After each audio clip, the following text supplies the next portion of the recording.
এখন কি করব? আপনি সুলেনা ম্যাডামকে এখন থেকে বোন বোন বলবেন। না না, বোন বোন বললে হবে না, আপনি মা বলবেন, সব থেকে ভালো হবে। তখন আপনি যদি মায়ের নজরে দেখেন, সুলেনা ম্যাডামের ভাই আপনাকে সুনজরে দেখবে। ঠিক আছে, আমি সুজানা ম্যাডামকে মা ডাকার চেষ্টা করব। না মা না, বোন ডাকি। বোন ডাকলে আমার মনে হয় কাজ হবে, আপনি ঝামেলায় পড়বেন না। ঠিক আছে, আমি তাহলে এখন সুজানা ম্যাডামকে সরি বলে আসি। হ্যাঁ কেন কি করে পরে সরি বলতে যাবেন? তার ভাইয়ের কাছে খবর চলে গেলে আরেক ঝামেলা হয়ে যাবে। আপনি এদিকে আসেন, ওদিকে ওই রাস্তায় যান না। এই শোনো না, স্যার তো ওই শুটকি ভর্তা নিয়ে আসছে, আমাদের সবাইকে নাকি খাওয়াবে, তাই না স্যার? হ্যাঁ হ্যাঁ, আসেন আসেন।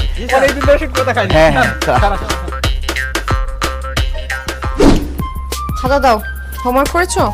না ম্যাডাম, কেন হোমওয়ার্ক করো নাই কেন? হোমওয়ার্ক করার সময় পাইনি। সারা রাত জেগে জেগে শুধু আপনার কথা ভাবছি, তো ভাবতে ভাবতে সকাল হয়ে গেছে, তাই হোমওয়ার্ক করতে পারিনি। আমার কথা ভাবতে